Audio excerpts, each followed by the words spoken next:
welcome to Sociology Colloquium speaker series. Today we have Dr. Shirley and Tate from the University of Alberta.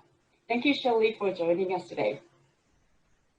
Although we are meeting virtually, we'd like to acknowledge that we are hosting this event at the Western University in London, Ontario. And we'd like to acknowledge the Anishinaabe, Haudenosaunee, Nunatuak, and Adwandaran peoples whose traditional lands that we live and work.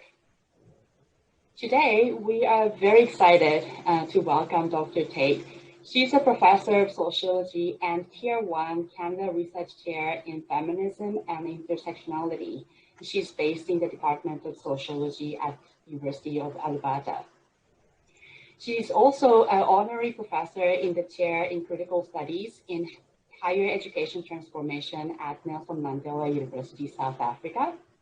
And she has held distinguished professor positions in numerous universities worldwide, including Swedish School of Social Science, University of Helsinki, Leeds Beckett University, as well as the UN University for Peace. Her research area is broadly located in Black feminist decolonial diaspora studies, and her work focuses on the areas of institutional racism, decoloniality, bodies, and mixed race. And she engages with various concepts such as affect, hybridity, creolization, Black anti-racist aesthetics, race performativity, and the race and gendered body in enslavement and freedom.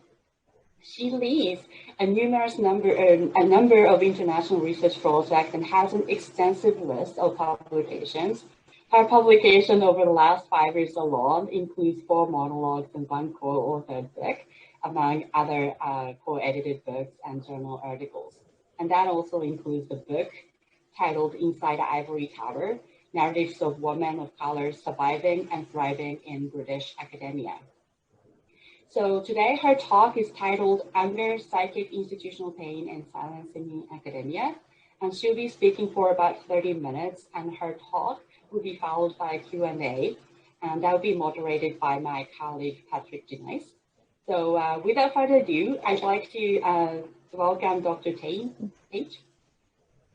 Thank you, Yoko, for your introduction, and also thank you for the invitation to speak today. And of course, as you would expect, my talk is going to be much longer than I have time for. So I'm going to begin by just telling you what the whole paper looks like, because it's been published now. One's in Portuguese and one's in English. Right, so I've got it there. So let me share my screen. So this talk has a really specific institutional context. It's within UK universities, and also it's about anti-Black and people of colour racism, which to date continues unabated. I draw on George Yancey's excellent work on whiteliness to examine the institutional context in which there continues to be a social, psychological, and phenomenological racial reality for white people, which is constructed by an intersubjective matrix where white people enact a common being raised in the world, which is seen as completely benign because it's so natural, but which Yancey describes as nefariously oppressive. What glues this whiteliness together is the coloniality of white power, which I and everybody else, I'm sure, can see keeps being recentered, because whiteliness is never interrogated as anything that's political, social, economic, epistemic, or affective in terms of the structuration of domination. So what I do in this talk is I look at Black women's anger as both a construct of whiteliness and an effect of whiteliness, as well as the basis for Black decolonial feminist action. I think you can go to the next slide if I'm not mistaken. In terms of the structure of the whole paper, I look at anger in terms of psychic institutional pain in UK universities, because for me it was important at the point at which I wrote this, which was several years ago, in thinking about incidents I'd been told by women in my ethnography had happened to them, but also reflecting on my own experiences. I thought it was important to think about, to decolonize the trope of the angry Black woman, which precedes Black women into institutions in the UK here. And I use pain, drawing on Audre Lorde's cancer journals, very much as an analytic frame to think about how, as Black women, we cope with silencing and erasure within white feminism, whilst we also have to maintain personal and Black feminist community cohesiveness, because that's important for us psychically, but also socially and politically as well. In the larger paper, I draw from Toni Morrison's Playing in the Dark, so we can see that UK universities are locations of corporeal marginalization, but also of epistemic rebellion alongside epistemic marginalization as well.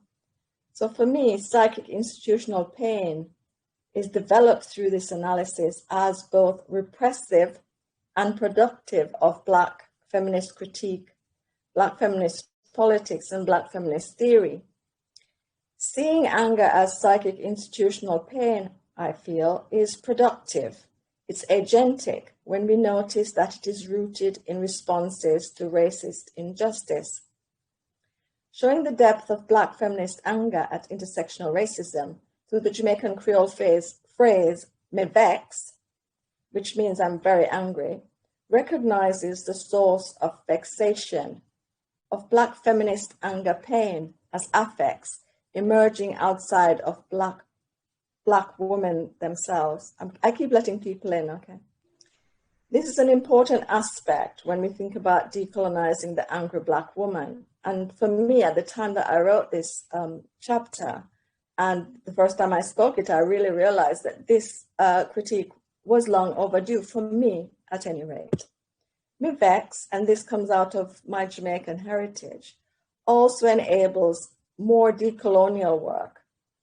It enables more decolonial work through its repetition as complaint and allied necessity for intersectional political action to continue to build Black feminist community. So I'm going to move first to look at the question of who constructs the angry Black woman. Then I think I might get to look at a discussion of psychic institutional pain and alienation. But I'm not sure I'm going to manage to move from complaint to political action, but I'll try and do that as well. So we're looking at Toni Morrison's views on the work of critique, and also Audre Lorde's erotic as device of Black feminist liberation and community building through anger. I'll probably go to the conclusion anyway, miss out some of the middle and go to the conclusion. By looking at thoughts on the possibility for Black feminist political action produced through anger, pain. I'm letting Taylor in. Okay, so the next slide should be the angry Black woman who constructs us. Do you have that one? And it should be the quote from Sylvia Wynter. Yeah, you have one. Good, thank you. But Jamaican feminist philosopher and cultural theorist, Professor Emerita Sylvia Wynter, or J, Order of Jamaica is the fourth highest national honor for services in the fields of education, history, and culture that you can get as a Jamaican. Sylvia Wynter says, you cannot solve the issue of consciousness in terms of their body of knowledge. You just can't. Just as within the medieval order of knowledge, there was no way in which you could explain why it is that certain planets seem to be moving backwards, because you were coming from a geocentric model, right? So you had to know the world in that way. Whereas from our man-centric model, we cannot solve consciousness because man is a purely ontogenetic, purely biological conception of being, who then creates culture. So if we say consciousness is constructed, who does the constructing? You see? Here Sylvia Wynter alerts us to the danger of continuing to see the world through the eyes of white Western man. I would like to add here, of course, white Western woman. So I will change her problematic to woman and woman-centric. I want to pause and look in a little more detail at the issue highlighted by Wynter of who constructs consciousness and culture. This is necessary if we want to get to grips with how it is that we still struggle within feminism over the woman-centric construction of Black women's consciousness. Can you go to the next slide, please?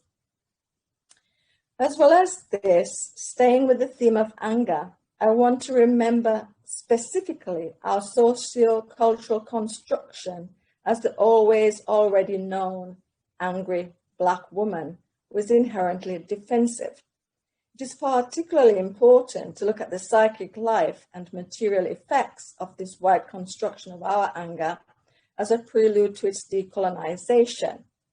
Black feminism enables us to construct alternative consciousness and culture where anger pain repeated as complaint rather than grief is an analytic tool for decolonizing feminist women's anti-Black woman knowledge, attitude, affect, practice, and constructions. When I said feminist women's, I meant white feminist women's. So I want to begin with an example of the somatization of institutional anger pain in my own moment of weakness revealed, my confession of imperfection. The next slide, please. It should read, I grind my teeth. I grind my teeth. I grind my teeth so much that they hurt. My dentist has said that it is because the ligaments in my teeth never get a chance to rest because my jaw is constantly clenched when I sleep. So now I wear a soft gum shield at night for protection. I need to protect my body from being attacked by itself, by myself. This speaks a daily estrangement from myself in white feminist institutional spaces of alienation and psychic pain. I'm a wounded body stranger, removed from myself, so I do not feel psychic institutional pain. However, pain emerges, and I use it here as an analytic frame to explore how, as Black women, we cope with an imposed silencing from within white feminism whilst maintaining personal cohesiveness.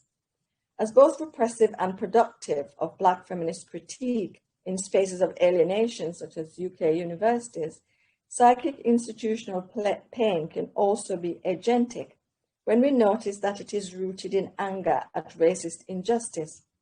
I can only reach back to my Jamaican origins, my language, to the phrase "me vex," to speak such deep vexation that really is not contained in the English word anger. Further, anger speaks of an individual failing, whereas "me vex" recognizes the source of vexation, of Black feminist anger pain as being without our bodies, outside our bodies. Me vex implicates anger as relational, as not being essentially of us. Anger comes from elsewhere, but is affecting because of its intensity. Me vex repeats this affection, this vexation as complaint and need for feminist, anti-racist, queer, anti-ableism, anti-ageism, anti-gender binary, anti-class discrimination politics to continue to build an inclusive Black feminist community.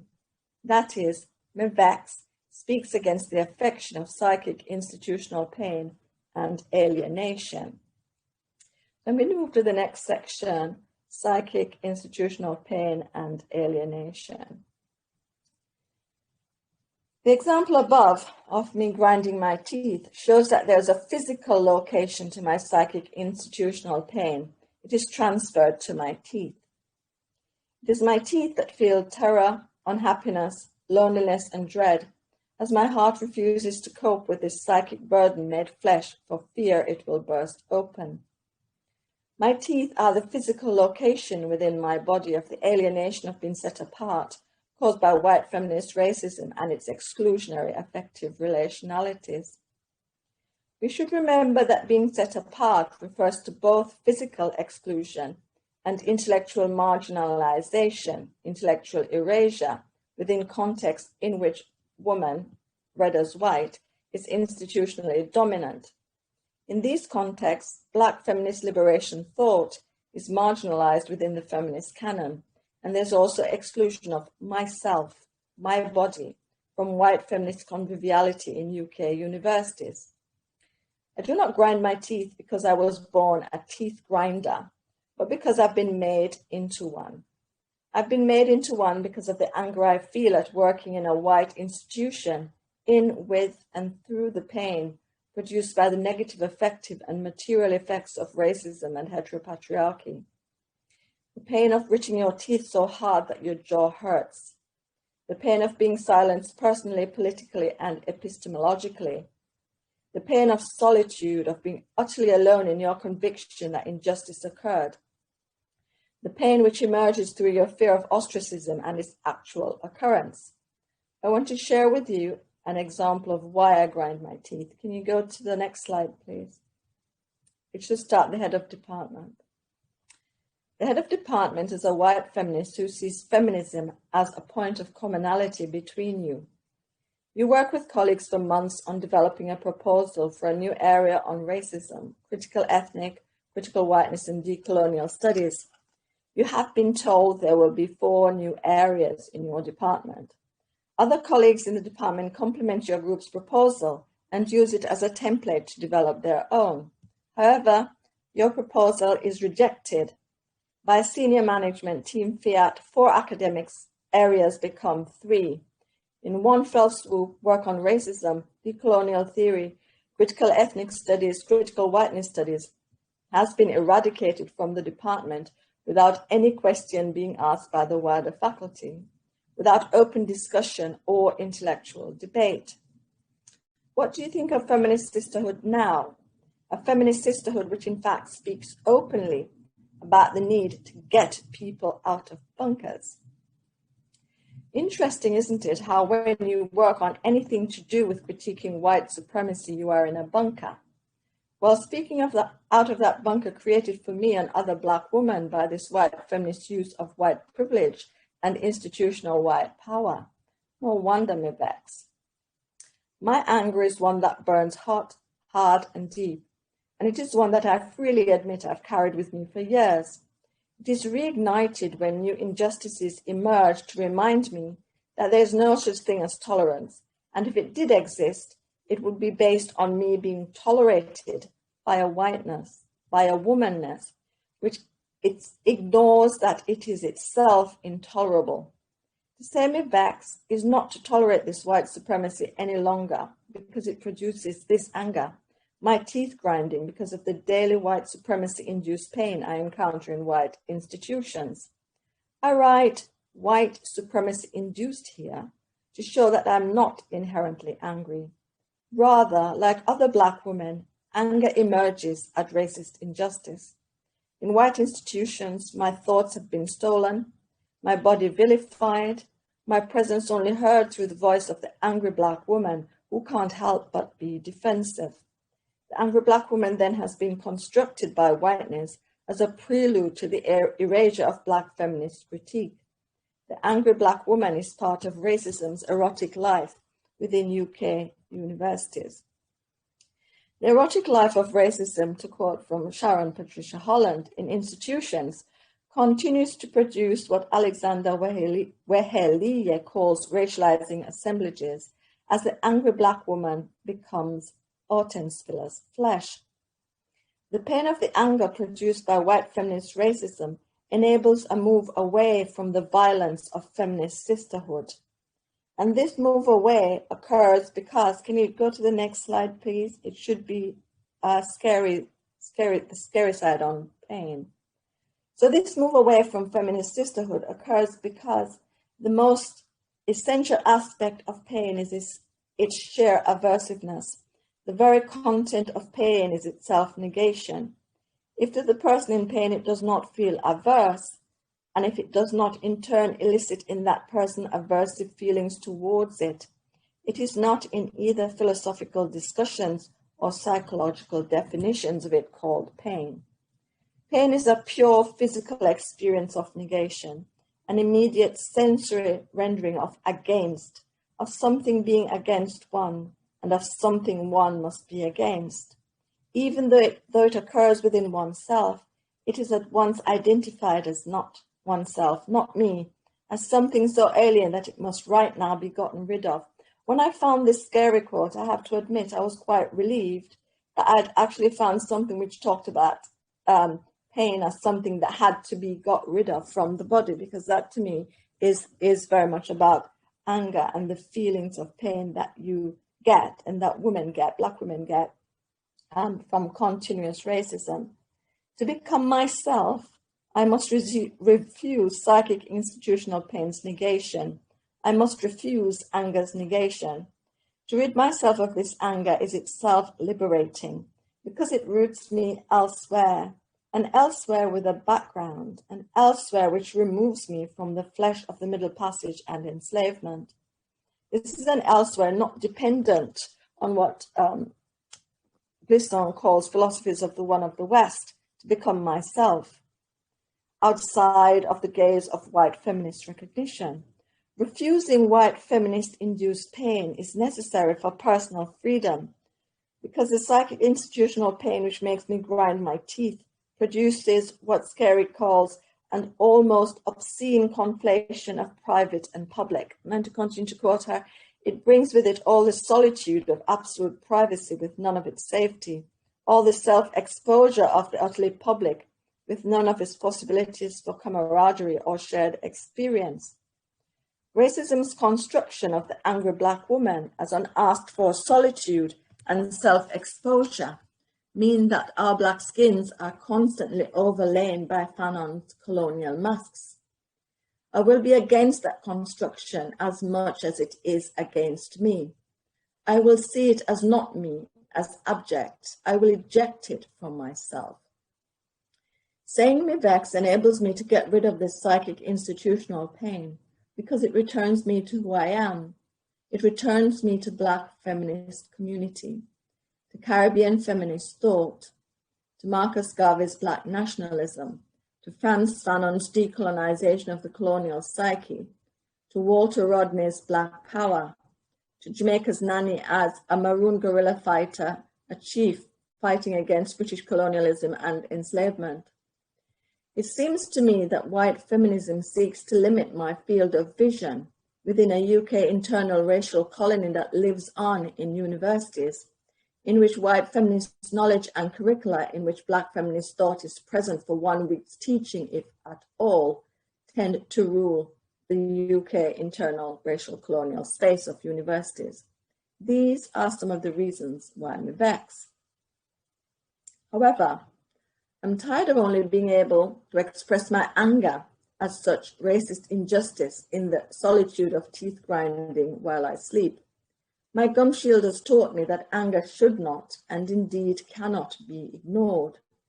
Instead, I should say me vex and take up Lord's scholarship on anger pain as transformative forces in and against white feminist sisterhood and heteronormative patriarchy. So in the rest of the talk, I look at Toni Morrison's and then Audre Lorde's work to break the silencing of my pain, to engage Black feminist politics by speaking anger as complaint against white supremacist feminism. So I'm just going to do the next slide, I think. I think that's all I've got time for, but you'll have to tell me if I've got more time than that. Could you move to the next slide, please? The next bit is from complaint to action, and it starts with Toni Morrison's work. When I first read Playing in the Dark all those years ago, when it was first made available, when it was first published, I felt supported in my emerging view that race and whiteness are consistent themes in writing, even when, and perhaps especially if, they're not mentioned. Morrison's work still makes sense to me in our century because of its resonance with my thinking on race. I'm a Jamaican immigrant to the UK, and for me, the foundations of my thinking are influenced by Fanon's work in Black Skins, Black Masks on the colonial psyche, which I read when I was about 12. My cousin Ludlow, who was then a student at the University of the West Indies, lent me the book. My thinking is also influenced by Rastafarianism, a Jamaican nationalism that was about carving a Black nation out of plurality and mixedness post-independence. It's also impacted by Walter Rodney's Black Power and Black feminist thought, which includes Caribbean feminism. These, for me, were about explication of the colonial condition and building towards a Black Atlantic diasporic political, social, and cultural future. Morrison's work was crucially about how, as a Black feminist academic, it is necessary to develop Black anti-racist feminist critique in conditions of academic unfreedom. She outlined her project as an effort to avert the critical gaze from the racial object to the racial subject, from the described and imagined to the describers and imaginers, from the serving to the served. This critical gaze focuses on dismantling racializing assemblages. Those former certainties within feminist sisterhood must be given up for critical examination and transformation. Focusing on racializing assemblages within feminism and feminist theory also meant putting knowledge generated by Black women at the forefront of scholarship, making them subjects who describe, imagine, and are served. Playing in the dark presented my task as a Black feminist as twofold. I had to both decenter whiteness as subject, process, structure, psyche, and sociality, and look at Blackness and whiteness to see who this racial subject could be. This time, though, from the very critical lens given to me by Morrison's work, rather than one solely based on excavating Black women's experience and knowledge and bringing these to light, though that is also important. I was rather much more interested in how Black women as subjects describe, imagine, and position themselves in those post-race societies like the UK, post-race in quotes, of course, in which race still matters. This is so as it seemed that much had to be said about how it is that racial objects become raced, gendered, able-bodied, classed, and sexualized subjects through Black feminist politics, racialized gender imaginaries, and everyday race-gender performativity. Of further interest is how we in turn imagine and describe Black Atlantic diasporic Black womanhood as community, affect, and skin, how such community can be inclusive or exclusionary, as well as how it is that we continue to position ourselves as Black within the proliferation of difference. I've always listened to Morrison's warning that we should not replace dominant Eurocentric scholarship and discourses with dominant Afrocentrism, and attended to what she says about getting out of that bind. Can you go to the next slide, please? To quote her, the slide should read, "I do not want to encourage those totalizing approaches to African-American scholarship, which have no drive other than the exchange of dominations. Dominant Eurocentric scholarship replaced by dominant Afrocentric scholarship. More interesting is what makes intellectual domination possible, how knowledge is transformed from invasion and conquest to revelation and choice, what ignites and informs literary imagination, and what forces help establish the parameters of criticism." For me, these were really important words because she clearly sets out the challenge for Black feminist, anti-racist, queer, anti-class discrimination, for example, scholarship, as being that of critiquing power relations in the academy, in publishing, and the public sphere, which determine what counts of knowledge worthy of dissemination and citation. That is, what knowledge builds the disciplinary canon. She also shows that even knowledge linked to what she calls invasion and conquest can be used in Black feminist criticism to produce new meanings. Thus, one should not necessarily start from the established white feminist canon, but should critically bring subjugated knowledge to light. The perspective of critique, including self-critique, is significant in Black feminist politics, as it should be a perspective that seeks to counter dominant race-gender narratives. This, for me, has been the academic task laid down by her work, which means that whether we are readers or writers, as critics, we should listen to Morrison and we should not remain too polite or too fearful to notice a disrupting darkness before our eyes. As critics, it is too easy to turn away from noticing disruptions of the taken for granted when fear acts to silence us.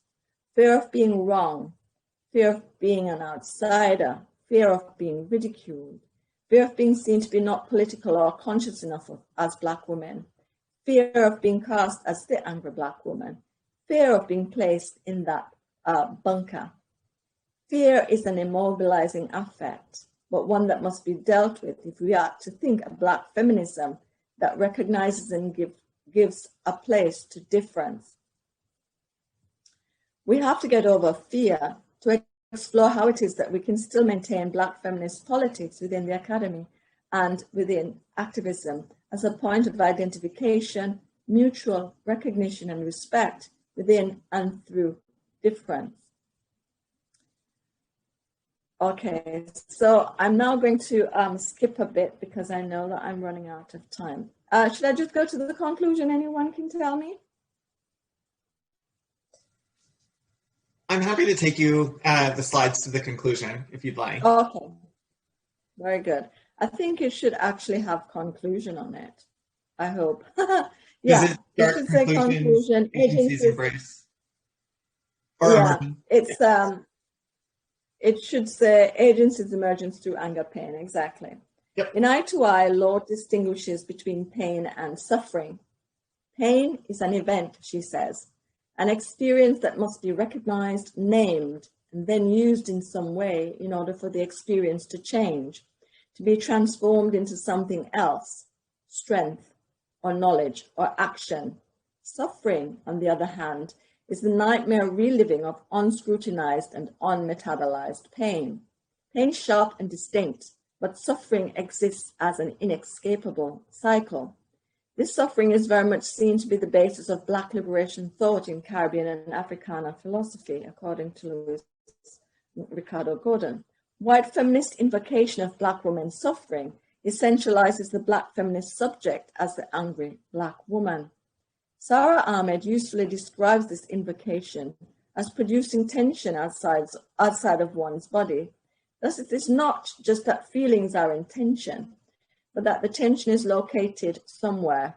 In being felt by some bodies, it is attributed as caused by another body, who thus comes to be felt as apart from the group, as getting in the way of its organic enjoyment and solidarity. The bodies of white feminists feel the angry Black woman that they themselves have constructed through their anti-Black woman epistemologies of ignorance. Thus, she comes into being without any need for questioning, guilt, or shame at their racism.